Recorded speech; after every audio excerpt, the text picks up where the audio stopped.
পাদুৱা গেলা চালিয়া আমাৰ ককা দিনত এনেকুৱা ডাঙৰ এজোপা আম গছ আছিলে।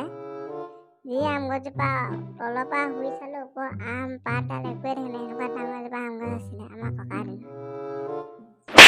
তহঁতৰ ককা দিনত গছ আছিলে, আমাৰ ককা দিনত দুইজনী মৌ আছিলে। মৌজনীয়ে ঘাঁহ খাবলৈ এবিঘা মাটি ঘাঁহ কাটি আনি দিবলৈ গ'লে। ইমান ডাঙৰ মৌ আছিলে আমাৰ ককা দিনত। কি বুলি ভাবিছ? এই পাদুৱা, আমাৰ ককাৰ দিনত এনেকুৱা এটা ঘৰ আছিলে যিটো আমাৰ ককাই মৰাৰ আগদিনলৈকে শুই শেষ কৰিব নোৱাৰিলে। তেনেহ'লে ভাব আমাৰ ককা কিমান ধনী মানুহ আছিল। এইকেইটা অকণমান বেছি কৰি আছে, ইহঁতক দি আছো।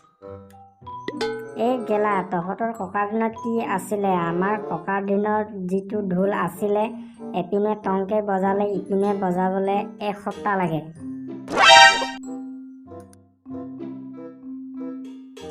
এই ফিটাৰী কথা, ইমান ডাঙৰ ঢোলৰ খোলা ক'ত পাব? তহঁতৰ ককাৰ দিনত সেই আম গছজোপা আনি পিনে ঢোলৰ খোলা বনালে আকৌ। ইমান ডাঙৰ ছাল ক'ত পালে ঢোল বনাবলৈ?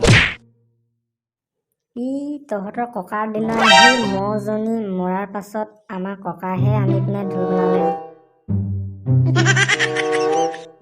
তেতিয়াহ'লে ইমান ডাঙৰ ঢোলটো ক'ত থৈছিলে? কেলা, তহঁতৰ ককাই বনোৱা সেই ঘৰটো বাৰান্দাত থৈছিলে আকৌ।